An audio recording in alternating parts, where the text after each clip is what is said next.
মহাবীর আমর বিশ্ব নবী হিজরত করে মদিনায় চলে গেছেন। নবী কিন্তু মক্কার কাফেরদেরকে নিয়ে কোনো মাথা ব্যথা নাই, কিন্তু মক্কার কাফেররা টেনশনে পড়ে গেল। না জানি আব্দুল্লাহর বেটা এতিম পোলা মুহাম্মদ সাল্লাল্লাহু আলাইহি সাল্লাম মক্কায় যায়, না জানি আমাদের বিরুদ্ধে কি করে। এরা আছে টেনশনে, কাফেররা টেনশনে থাকলে আমার রসুল আছেন টেনশন মুক্ত। সুবহানাল্লাহ বল। আমার ভাইয়েরা, ছোট্ট একটা নেতার গরম দেখেন, রাগ কইরেবেন না। কথাই কথাই অনেক মানুষ আমাদেরকে বলে ও খেয়ে ফেলে দেব, মেরে দেব, বিদায় করে দেব। খবর আছে, দেখে নেওয়া হবে, নানান কথা বলা হয়। কথা বলেন ঠিক কিনা? তখন ছিল গোত্রীয় লিডার, দলপতি বলা হয়। এখন যেরকম মেম্বার চেয়ারম্যান একটা এলাকার, একটা ওয়ার্ডের নেতা হয়, একটা ইউনিয়নের নেতা হয়। আর তখন এরকম দলপতি ছিল, গোত্রীয় লিডার ছিল। এরকম একটা গোত্রীয় লিডারের নাম হলো মহাবীর আমর। নবীজি হিজরত করে মদিনায় চলে গেছেন। মক্কার মহাবীর আমর প্রতিমার সামনে দাঁড়ায়া শপথ গ্রহণ করে রেখে বলে, আমি আব্দুল্লাহর বেটা মুহাম্মদ সাল্লাল্লাহু আলাইহি সাল্লামের কাল্লা না নেওয়া পর্যন্ত আমি এক ফোঁটা পানিও পান করব না। জোরে কর নাউজুবিল্লাহ। দেবতার সামনে দাঁড়া শপথ করলো, লাত, উজ্জা, দেবদেবী, সরস্বতী, রাধা, কৃষ্ণ, ভগবান, ভগবতী, এই প্রতিমার সামনে দাঁড়ায় শপথ গ্রহণ করলো যে আমার দেবতাকে আমি সাক্ষী রেখে বলতেছি, আব্দুল্লাহর বেটা মুহাম্মদ সাল্লাল্লাহু আলাইহি সাল্লামের দেহ থেকে কাল্লাটা না ফেলান পর্যন্ত আমি এক ফোঁটা পানি স্পর্শ করব না। জোরে কন্যা উজবিল্লাহ। আমার নবীর মাথা নিতে চাই। নবীকে আর পাকা ধানে মই দিয়েছে? নবীকে আর বাড়ি থেকে কোনো কিছু লুটপাট করে নিয়ে গেছে? কথা বলেন না কেন? আগে বলেছি না, আওয়াজ দেওয়া লাগবে। আওয়াজ, একটু আওয়াজ দেন, কথার সাপোর্ট দিবেন, কথা খালি বাড়তে থাকবে। হ্যাঁ, ধাক্কা মারা লাগবে, পারবেন না? হুজুরে বুঝাই দেওয়া লাগবে। আমাদের প্রতিদিন রাত জাগা, তার উপর আবার কাশের ওষুধ খাইছি, হচ্ছেন ঘুম ধরতে পারে। এই জন্য আপনাদের ঝাঁকি মেরে বুঝা লাগবে, হুজুর এটা খাট না, এটা ওয়াজের মাঠ।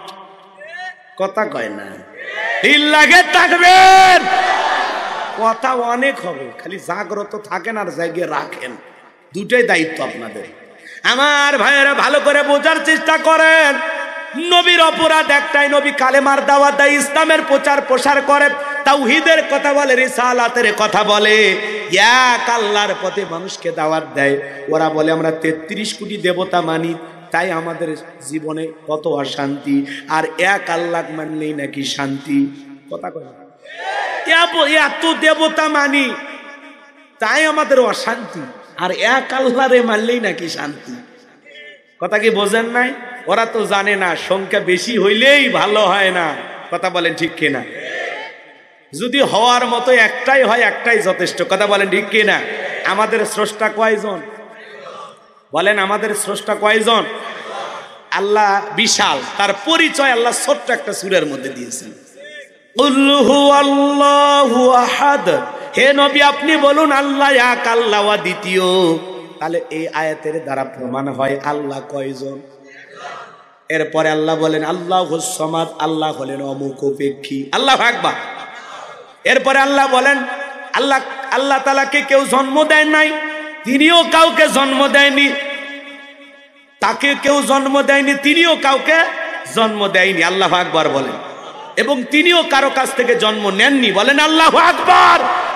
আর আকাশ আর জমিনে আল্লাহর সমতুল্য, আল্লাহর সমকক্ষ কেউ নাই। কথা ক্লিয়ার? এখন যদি বলেন আল্লাহ আপনি থাকেন কোথায়? কথা কই না, আল্লাহ আছেন কোথায়? আর রহমানু আলাল আরশি ইস্তাওয়া। আল্লাহ আছেন আরশে। কোথায় আছে? আরো জলে বলেন কোথায় আছেন? কথা মনোযোগ দিয়ে শুনবেন। তাহলে এদিক খেয়াল করেন।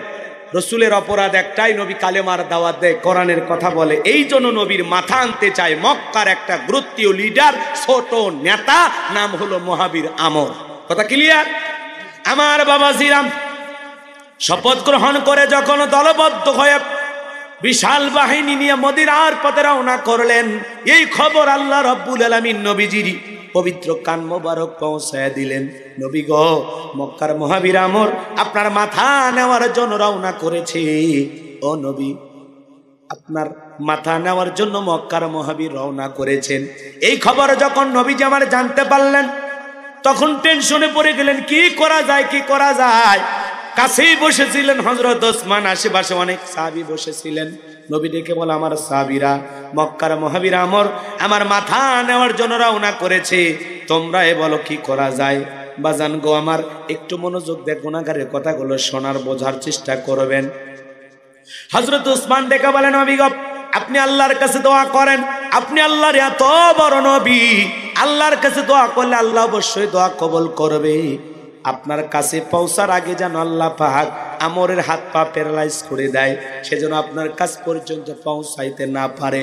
নরম মানুষ দোয়ার পক্ষে কথা বলেন, ঠিক কি না?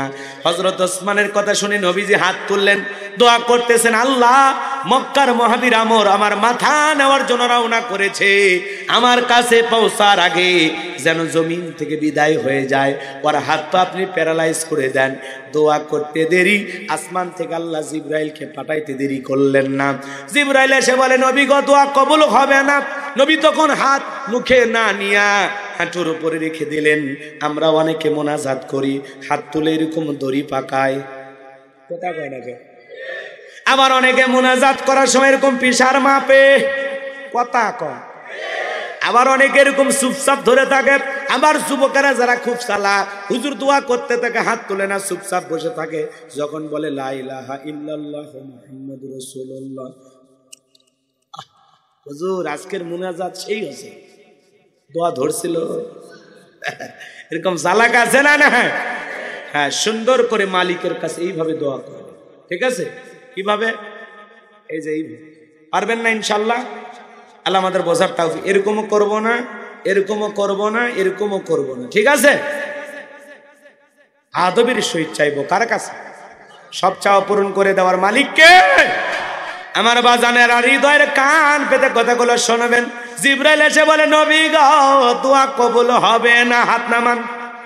বলেন তো, সব সময় কি দোয়া দিয়ে কাজ হয়? আপনাদের এই গ্রামের নাম মঠবাড়ি,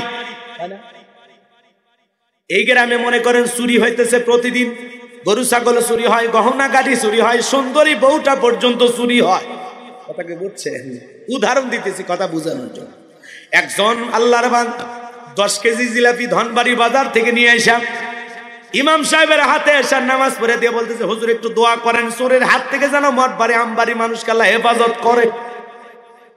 হুজুর এসার নামাজ পড়ে দোয়া করে বলে, আল্লাহ এই মঠবাড়ি গ্রামে চুরি হয়, ডাকাতি হয়, প্রতিদিন গহনা কাটি চুরি হয়, গরু ছাগল চুরি হয়, আল্লাহ গো চোরের হাত থেকে গ্রামবাসীকে হেফাজত করো। চোর জিলাপি খাওয়ার আশায় হাত তুলে বলে আমিন আমিন আমিন। আচ্ছা, চোর কি খালি বাহির গ্রামের থাকে না, ওই এলাকার 2-1 জন থাকে? এটা বুঝানোর জন্য বলতেছে। আপনারা আবার ভাইবেন না যে আমাদেরকে চোর বানায় গেল।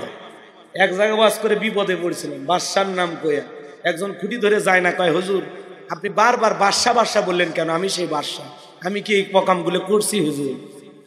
উদাহরণ দিতে গেলেও অনেকে বোঝে না, কথাকে বোঝে না গেল। তো বাজান একটু মনোযোগ দিয়ে শোনেন। বলেন তো বাজান, চুরি কি দোয়া দিয়ে আটকানো যায়? আরো জোরে বলেন, আটকানো যায়? যদি মঠবাড়ির ইমাম সাহেব ডেকে বলতে, এই মঠবাড়ির যুবকেরা, এই গ্রামে ঢোকার 4 রাস্তা আছে, এই 4 রাস্তার মোড়ে মোড়ে মাগরিব থেকে ফজর পর্যন্ত বিশাল বড় বাংলার লাঠি নিয়ে দাঁড়ায় থাকবা, চোরকে দেখা মাত্রই ওই লাঠি দিয়া চোরের গিরাবাস করা শুরু করবা। চোরকে হাত তুলে আমিন কইতো না, তওবা করে ভালো হয়ে যেত। কথা বলে না কেন? লন্ডন আমেরিকার আইন দিয়ে চুরি বন্ধ হবে না, চুরি বন্ধ হবে আল্লাহর কোরআনের আইন দিয়ে বিচার করলে। কথা বলেন ঠিক কিনা? আল্লাহর কোরআনের আইন অনুযায়ী একজন চোরের হাত কেটে এটা যদি মিডিয়াতে প্রচার করা হতো, বাংলার জমিনের সকল চোরেরা তওবা করে তাহাজ্জুদ পড়নেওয়ালা বান্দা হয়ে যেত। হাত কাটবে কি? কথা আছে না, সরিষাই ভূত। আমাদের এই কথাগুলো ভাই যতই চিল্লায় লাভ হবে না। কথা কন ঠিক কিনা? তারপরে আমাদের হক কথা বলাই লাগবে। কথা কন ঠিক কিনা? আচ্ছা, এই জমিনে বান্দা কিভাবে চললে, বান্দার জন্য কি নিয়ম নীতি দরকার, কি আইন দরকার, আল্লাহর চাইতে কি দুনিয়ার মানুষ বেশি বোঝে? তো তাহলে হাত কাটা কইলে ব্যাকডেট, এগুলো চলবে না, এগুলো আগেকার। আর এটা পশুর মতো একটা কাজ। আরে মানুষের হাত কেমনে কেটে ফেলে দিল, সেই লোকের সারা জীবন কি হবে? আরে বেটা, একজনের কেটে ওইটা উপমা, ওইটা উদাহরণ সৃষ্টি করেন, বাকি সব চোর ভালো হয়ে যাবে। আপনি কি মনে করেছেন চোরের হাত কাটবেন আর প্রতিদিন 500-1000 মানুষের হাত কাটা লাগবে? ভুল। একজনের হাত কাটলে ও বলবে বাবা আমি ভিক্ষা করে খাবো, তাও চুরি করে খাবো না। কথা কন ঠিক কি না? আল্লাহ আমাদের হেদায়েত দান করুন। আল্লাহর আইনকে সম্মান করুন, আল্লাহর আইনকে সমাজে প্রতিষ্ঠিত করুন, দেখবেন সমাজটা মিনি জান্নাতে পরিণত হয়ে যাবে। সুবহানাল্লাহ বলেন। আমার যুবক ভাইরা রে, জিবরাইল ডেকে বলে নবী দোয়া কবুল হবে না। নবী তখন ডেকে বলে জিবরাইল দোয়া কবুল না হলে কি করা যায়? ডেকে বলে নবী আপনার সাহাবী তার সাহাবীদের মধ্যে এমন কেউ কি আছে যে আমরের মোকাবেলা করবে? নবী তখন সাহাবা ইকরামদেরকে ডেকে বলেন ও আমার সাহাবীরা, তোমাদের মধ্যে এমন কেউ কি আছো যে মক্কার মুহাজির আমরের মোকাবেলা করবা? নবীর কোন সাহাবী দাঁড়ায় না, হযরত আলী দাঁড়ায় গেছেন, বলেন আল্লাহু আকবার। আলী যখন দাঁড়িয়ে গেছেন, নবী ডেকে বলে আলী তুমি তো জানো না ওই মক্কার মুহাজির আমর একবেলা খাবার খাই 21 কেজি 3.5 মণ ওজনের তরবারি নিয়ে যুদ্ধ করে, এত বড় বীরের সামনে তুমি কেমনে যাইবা? তুমি ছোট মানুষ বৈশা পড়ো। হযরত আলী বসে গেলেন। নবীজি দ্বিতীয়বার বলেন ও আমার সাহাবীরা, কেউ কি আছো আমরের মোকাবেলা করবা? নবীর কোন সাহাবী দাঁড়ায় না। আবারও হযরত আলী দাঁড়িয়ে গেছেন। আল্লাহু আকবার বলেন। নবী ডেকে বলে আলী রে, তোর কি জানে মায়া দয়া নাই? এত বড় বীরের সামনে যাইতে চাস, তোর কি একটু ভয় করে না? আলী ডেকে বলে নবী গো, আপনি শুধু আমাকে দোয়া করে ছেড়ে দেন, ওই আমর আপনার চেহারা দেখার আগেই জমিন থেকে বিদায় করে দেব। আল্লাহু আকবার বলেন। ইমানের একটা পাওয়ার থাকার দরকার আছে না নাই? স্পিড থাকার দরকার আছে না নাই?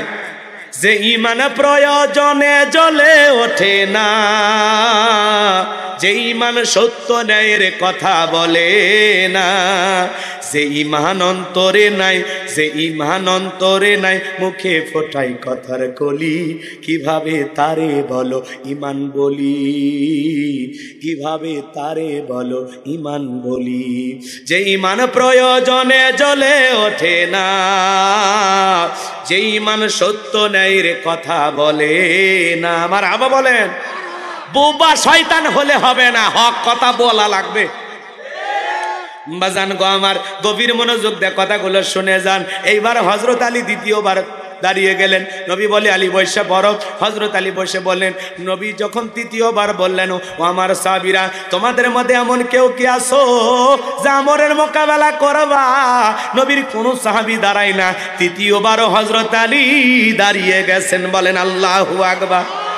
নবী তখন দুইটা হাত বাড়াইয়া ডেকে বলে আলী রে, আয় আয় আমার কাছে আয়। এই কথা বলে নবী হযরত আলীকে বুকের সঙ্গে জড়ায় নিলেন, আর আদর করে ডেকে বলে আলী রে, এত বড় বীরের সামনে যাবি, তোর কি একটু মায়া দয়া লাগে না? নিজেকে নাকি একটু ভয় লাগে না? হযরত আলী ডেকে বলে নবী গো, আপনি শুধু আমাকে দোয়া করে ছেড়ে দেন, আমার বিশ্বাস আপনার কাছে পৌঁছার আগে আমি আমরকে দুনিয়ার জমিন থেকে বিদায় করে দেব। নবী তখন ডেকে বলে আলী রে, এত বড় বীরের সামনে খালি হাতে পাঠাইলে হবে না। ওসমান, তোমার বাড়িতে কি কোনো তরবারি আছে? ওসমান ডেকে বলে নবী গো, আমার বাড়িতে একটা তরবারি আছে 27 ইঞ্চি লম্বা। এখন যদি বলা হয় তোমার বাড়িতে কি তরবারি আছে, এখন তরবারি দেখলেই বলে জঙ্গি। কথা কয় না কেন? ওসমানের কথা মনে আছে না নাই? বাজান গো আমার, এইবার হযরত ওসমান তরবারি এনে দিলেন। নবীজি তরবারি হাতের মধ্যে নিয়ে হযরত আলীর হাতে দিয়েছেন। হযরত আলী তরবারি পায়ে মারছে দৌড়, বলেন আল্লাহু আকবার। নবী ডেকে বলে আলী রে, এত জোরে কেন দৌড়াও? ডেকে বলে নবী গো, অনেক আগে আপনার মাথা নেওয়ার কথা বলে ঘোষণা করে আমর রওনা করেছে, আমি চাই আপনার চেহারা দেখার আগে আমি ওকে জমিন থেকে বিদায় করে দেব। এই কথা বলে হযরত আলী মারছে দৌড়। দৌড়াইতে দৌড়াইতে আমরের মুখোমুখি যখন হয়ে গেছে বাজান, আমর হযরত আলীকে দেখা মাত্র ডেকে বলে কি রে পিচ্চি আলী, তুমি কেন আমার সামনে? হযরত আলী ডেকে বলে পিচ্চি না কি পরে বুঝাইতেছি। আল্লাহু আকবার বলেন। কথায় আছে ছোট মরিচের ঝাল বেশি। আল্লাহু আকবার বলেন। হযরত আলী তখন একটা দোয়া পড়তেছেন আর দাগ টানতেছেন। এই দোয়াটা যদি আপনি পড়েন, আপনার বাড়িকে আল্লাহ বড় বড় দুর্ঘটনার হাত থেকে হেফাজত করবেন। আল্লাহু আকবার বলেন। এই দোয়া পরে বাড়ির চতুর্দিকে ফু দিলে বড় বড় বিপদ থেকে আল্লাহ আপনার বাড়ির লোকদেরকে হেফাজত করবেন। হযরত আলী কি সেই দোয়া পড়েছিলেন আমি আপনাদেরকে শিখাইয়া দেবো ইনশাআল্লাহ। শোনেন শোনেন, হযরত আলী দোয়া পড়তে স্যার তরবারি দিয়ে দাগ টানা, বোঝেন তো? এরকম দাগ টানতেছে, দাগ টানতেছে, দাগ টানতেছে। দাগ টানা যখন শেষ হয়ে গেল, তরবারিটা উঁচু করে হযরত আলী ডেকে বলেন, এ কাফেরের বেটা আমর, তোর যদি সাহস থাকে খালি দাগটা পার হয়ে দেখা, এ আয়, খেলা হবে, আয়। আল্লাহু আকবার বলেন। হযরত আলী বলতেছে, এই কাফেরের বেটা আমর, এই আমর, তোর যদি সাহস থাকে খালি দাগটা পার হয়ে রাসূলের কাল্লা নিতে যা, আয়, এ আয়, আয়। আল্লাহু আকবার বলেন। বাড়িওয়ালা যদি ল্যাংরাও হয় আর যদি টের পায় বাড়িতে চোর ঢুকছে, কিছু না হোক, ওই বাড়িওয়ালা কিছু না হোক শক্তি দিতে পারবে না, কিন্তু জবান দিয়ে যদি একবার বলে বাড়ির ভিতর কে রে, চোর থাকবি না, ভাগে দৌড় মারবি। তখন ভাবি বাড়ির লোক জাগনায় আছে, চেতনি আছে, কথা কন ঠিক কি না? হযরত আলী যেই হুঙ্কার মারছে, এ আমর, খালি দাগটা পার হয়ে দেখা, যদিও মানুষ ছোট কিন্তু কথা যত বড় বলছে, খালি দাগটা পার হওয়া, আয়, এ আয়। আল্লাহু আকবার বলেন। ঘটনাটা শুনবেন, হযরত আলী আর আমর বাজা বাজা ভাব, কারা কারা শুনবেন একটু হাত তুলে দেখান, লিল্লাহি তাকবীর। আর আমর 3 পা সামনে দিগায়, 6 পা পিছনে যায়। আর এই অবস্থায় হযরত আলী তাকায় দেখে ওর কাঁধে তাকা 3.5 মণ ওজনের তরবারিটা আল্লাহ কাঠের তক্তা বানায়া দিয়েছে। এবার হযরত আলীর শক্তি কমলো না বাড়লো? এইবার যখন আমর ভালো করে বোঝেন, দাগ বরাবর পাটা রাখছে, হযরত আলী কাছে যায়া শুধু কাঁধ বরাবর তরবারি ঠেকাইতে দেরি, আমার আল্লাহ দেহ থেকে কাল্লাটা আলাদা করতে দেরি করে নাই। বলেন আল্লাহু আকবার। আমার আল্লাহ ডেকে বলে, আমার নাম আল্লাহ, যারা দিবে আমি আমার রসুলের সাথে পাল্লা, আমি রাখবো না তাদের ঘাড়ের কাল্লা। চিৎকার মেরে বলেন সুবহানাল্লাহ। আল্লাহর সাথে পাল্লা দিয়া দুনিয়াতে কোনো জালেম টিকে থাকতে পারে না। যারা মুসলমানের রক্ত দিয়ে হাত রাঙায়, ইমানদারের টুটি চেপে ধরে, দাড়িওয়ালাদেরকে পিটায়, ইসলামী আন্দোলনের কর্মীদেরকে পিটায়, ইসলামওয়ালাদেরকে জমিন থেকে বিদায় করে দিতে চায়, এই জমিনের ভিতরে যারা অশান্তি সৃষ্টি করে, মনে রাখবেন ইসলাম আর মুসলমানকে টার্গেট করে যারা যে খেলা খেলতেছো, মুসলমানের রক্ত দিয়ে হাত রাঙাছো, মনে রাখবা জালেমদের শেষ পরিণতি হলো পরাজয়, ইমানদারদের শেষ পরিণতি হলো বিজয়। বিজয় মুসলমানদের একদিন হবে ইনশাআল্লাহ। সেই বিজয়ান থেকে যদি জীবন দেওয়া লাগে, রক্ত দেওয়া লাগে, দিতে প্রস্তুত আছেন তো? 2 হাত তুলে বলেন প্রস্তুত আছেন তো? আল্লাহ আমাদেরকে দ্বীনের সৈনিক হিসাবে কবুল করুন, মুজাহিদ হিসাবে কবুল করুন, দ্বীনের জন্য লড়াই করার শক্তি আল্লাহ আমাদের দেহে দান করুন। জোরে বলুন আমিন। নবী রাসূলের রক্তের চাইতে আপনার আমার রক্তের দাম বেশি নাকি? নবী রাসূল যদি দ্বীনের জন্য জীবন দিতে পারেন, আমরা পারবো না? অবশ্যই পারবো। সেই স্পিরিট, সেই তামান্না, সেই বাসনা আমাদের দিলে আছে। আল্লাহ কবুল করেন। জোরে বলেন আমিন। হযরত আলী তাহলে কি করলেন? তরবারি ঠেকাইছে, দেহ থেকে কাল্লা কে ফালায় দিয়েছে? তার মানে আপনি এগিয়ে যাবেন, কার সাহায্য আসবে? আল্লাহ আমাদের বোঝার তৌফিক দান করুন। ওয়া আখিরি দাওয়ানা আনিল হামদুলিল্লাহি রাব্বিল আলামিন।